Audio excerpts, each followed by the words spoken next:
Make the 44 special and 38 special great again. And what I have today is some hand-loaded 44 special and 38 special plus P loads.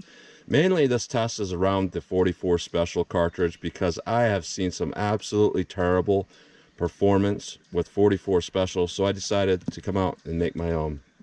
Here's some examples of some terrible 44 special ammo I've ran. We had our Gold Dot 200 grain. That is rated at 875 feet per second, and on my 4 1/4 inch Model 69 I got 720 feet per second. Our PMC 180 grain semi-jacketed hollow point, or jacketed hollow point, I got 740 feet per second, but that was rated at 980. Our Grizzly ammo 240 grain XTP, rated at 950, I got 646 feet per second. And I could go on and on and on. And that's what I've seen with 44 special outside of Buffalo Bore and Underwood. So I decided to make my own here. And what I've got going on here is a 180 grain XTP. I actually have these loaded with 9.5 grains of power pistol. The max charge is 9.1 grains, but I went up a little bit. I know a lot of times people will freak out about that and be like, oh, you can't go up above that. But you have to understand that, 44 special max pressure is somewhere around 15,000 PSI in cup. When you go up just a little bit above that, you're like below 45 ACP. It's only when you're at like 357 Magnum, 44 Magnum, 460 Smith & Wesson Magnum max charges that you should be a little bit more cautious. Like, don't go over that. Or you should be cautious when firing stuff like this through an older firearm that probably can't handle it. So max charge is 9.1 grains of power pistol. I got 9.5 grains using CCI large pistol primers there. And our 38 special, 125 grain XTP instead of a 180 grain XTP for the 44 special. And the max charge for that is 6.8 grains, but I'm running 7 grains. So just barely above. But I may have screwed up here a little bit because the bullets I picked up are actually flat point XTPs. I'm not sure if they'll really compare very well to an original XTP, but this test is mostly about the 44 special anyways.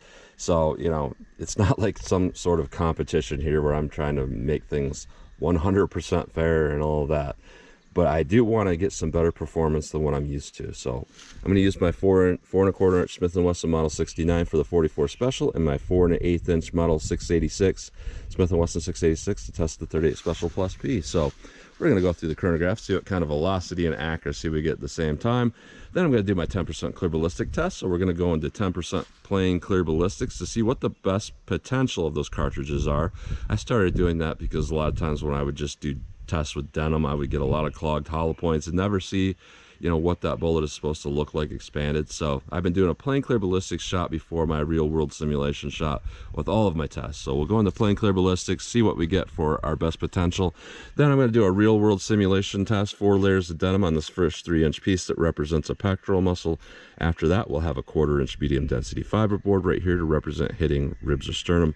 16 more inches, and then another piece of 1/4 inch medium density fiberboard after that to represent back ribs. So 3 inches and 16 inches, and clear ballistics is roughly a half representation of flesh, so it's more like 1.5 inches and 8 inches of flesh. So kind of like we're representing a 9.5 inch target there. So we'll do a plain clear ballistics shot, then a real world simulation shot, and then of course I am going to see what kind of practical accuracy I can get with these loads. So let's get started with this test. All right, first up we have our 125 grain flat point XTP and 7 grains of Reliant powder, pistol powder. Typically 125 grain 38 plus Ps will do anywhere between 950 to 980 feet per second out of this revolver. Let's see what I get with this particular load here.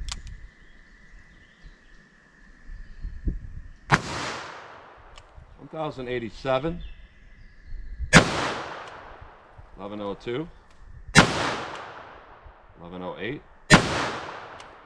1077, 1082, 1094. So relatively consistent velocity overall. I'm liking those velocities numbers. Those seem pretty good. Now onto our 44 special. This is where factory ammo is just absolutely terrible. 180 grain XTP. Typically 180 grain bullets from factory loads are maybe 750 feet per second if you're lucky. Let's see how I get with my hand loads here.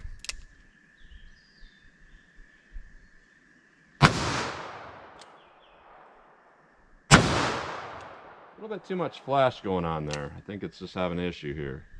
All right, let me back it up. These are putting out enough flash that it's, you know, causing some sensor issues there, and I'll see if I can get some more actual reads on these. All right, I'm about 7 yards away. This might help.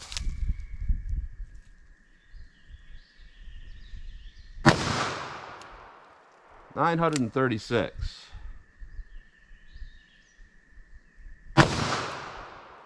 980. 953. 941. 958. So yeah, we're about a couple hundred feet per second above typical velocity you see with factory ammo. So not bad overall. Let's hit our ballistics gel block and see how these two will do compared to each other. All right, our first shot in the plain clear ballistics, our best potential for penetration because there's no rib simulation in there, and our best potential for expansion because there's no denim to clog a hollow point. First up, we have our 38 special, and I have not found really any information on these flat points, how they're really any different than the standard XTP. The box says the exact same thing as the standard XTP, that they're, you know, maximized or optimized for 700 to 1500 feet per second. That's all that really says. So 38 special, let's see what this does.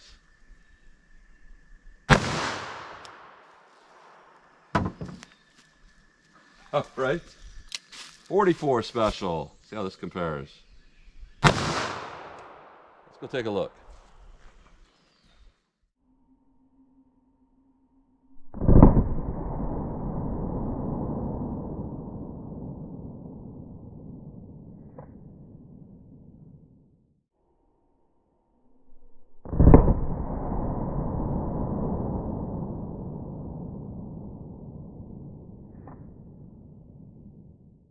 All right, so obviously there's something a little bit different going on there, and you know, frankly, I don't care because a lot of people get so mad at me. It's not fair, not fair.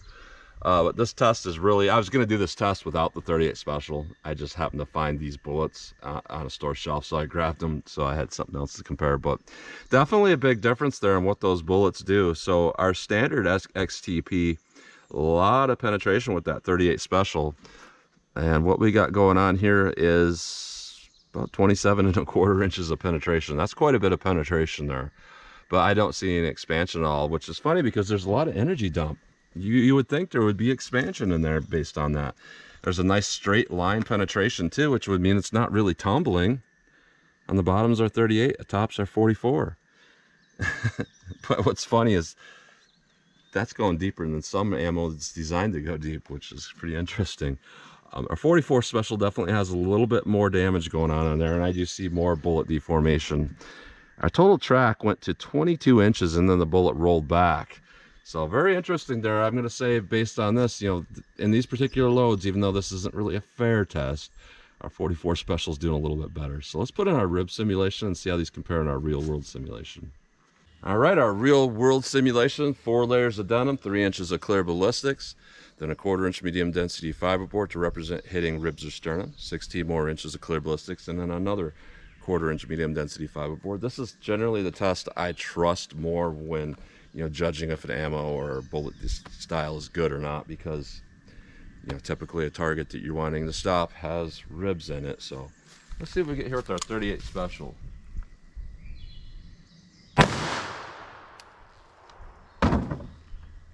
All right. Let's hit that with our 44 special. Let's go take a look.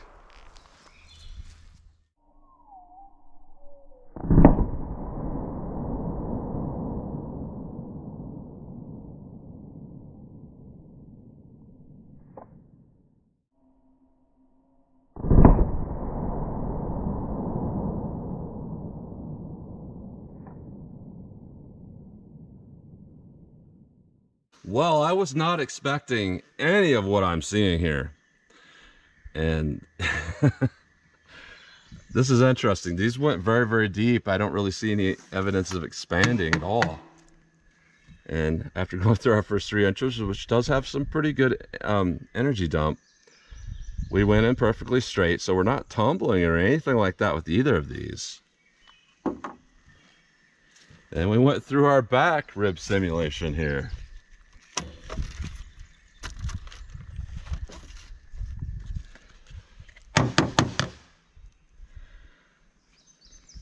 And it looks like here's our 38. It was tumbling through once it got to that point. And our 44 was still going really straight.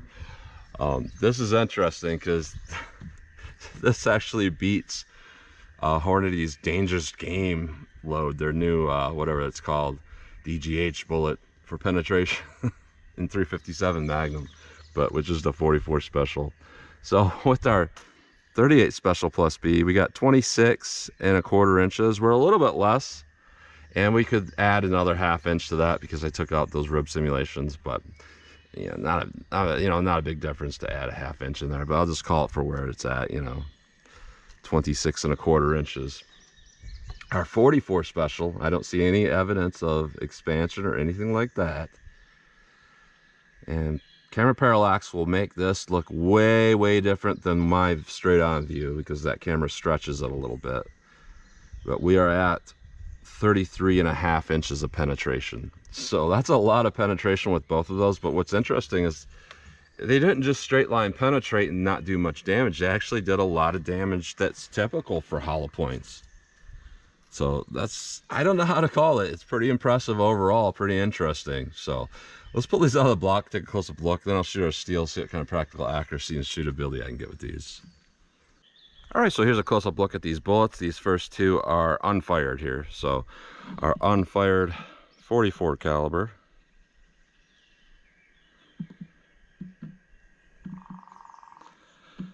And our unfired 38 caliber.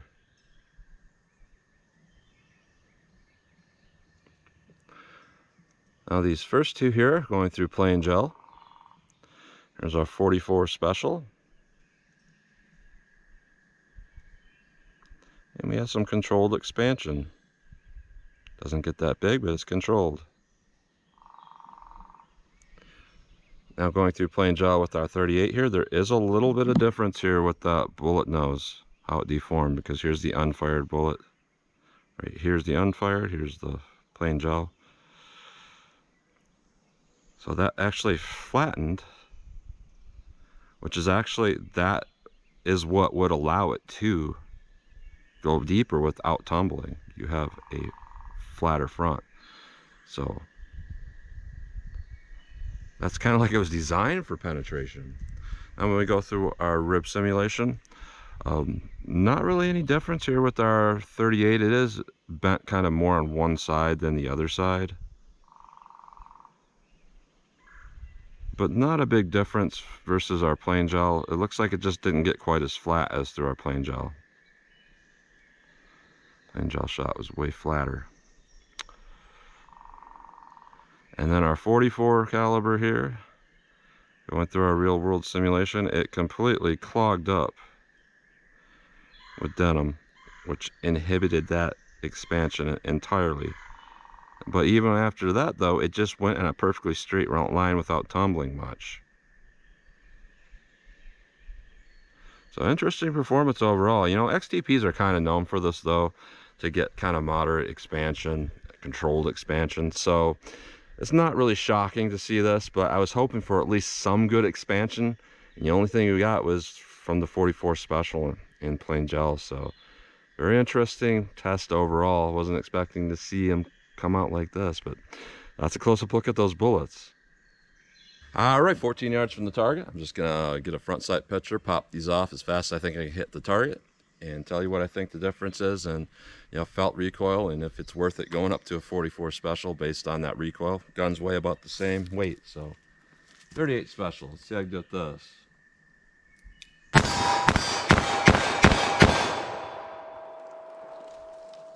.44 special.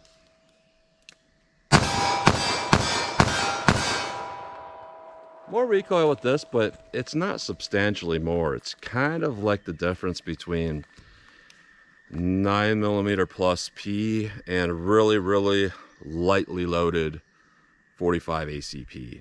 There's a little bit of difference, but it's not much difference at all. So let me back it up and see how these shoot from more distance and see how accurate these things are for me. All right, 75 yards from the target. I'm back this far because after seeing what these will do in ballistics gel, I'm thinking these things would make a pretty good hunting round or dangerous animal protection round. I would say our 44 Special is more of a legit hunting round or our personal defense from animals round. And I would say our 38 Special Plus P is kind of a SHTF hunting or dangerous animal protection round because it did pretty well for penetration and all that. So I just want to see how these will do from 75 yards. I'll do some double action, some single action, just kind of see how they do for me. So let me try to make a shot single action with this. See where these are hitting.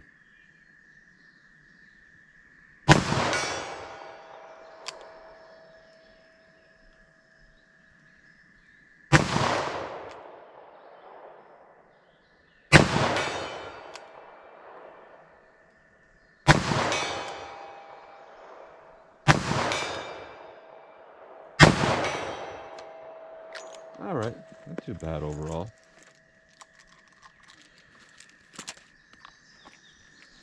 My 38's here. Keep going, see how these do double action for me.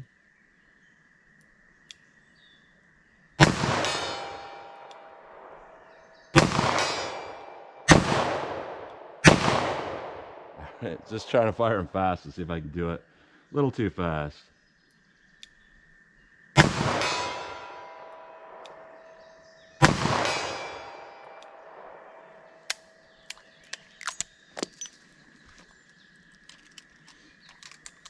Keep going here.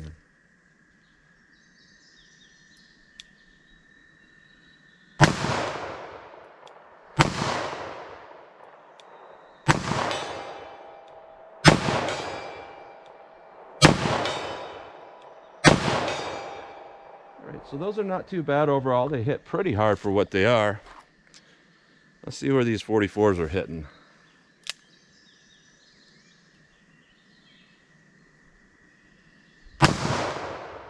That one went really high for me.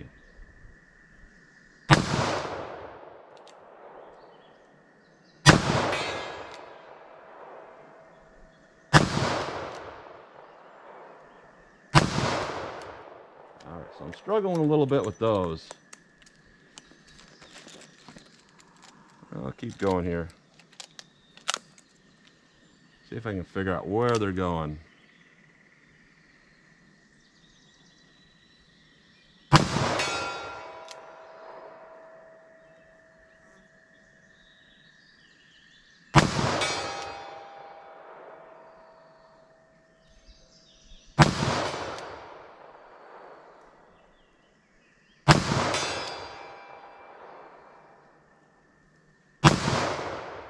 All right, so there's two things going on. One is it's me. I'm not shooting great today. But two, they are consistently hitting a little bit to the right for me. And that's one of those things where if you change the powder charge by like 0.2 of a grain, sometimes you can see those things kind of change and start to shoot a little bit better. But so now I'm going to aim just a little bit to the left, just a little bit.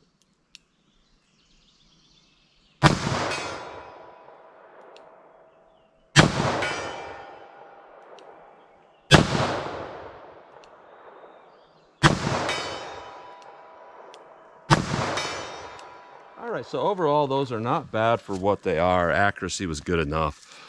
So very interesting test. I was not expecting what I was going to see here today, to be honest.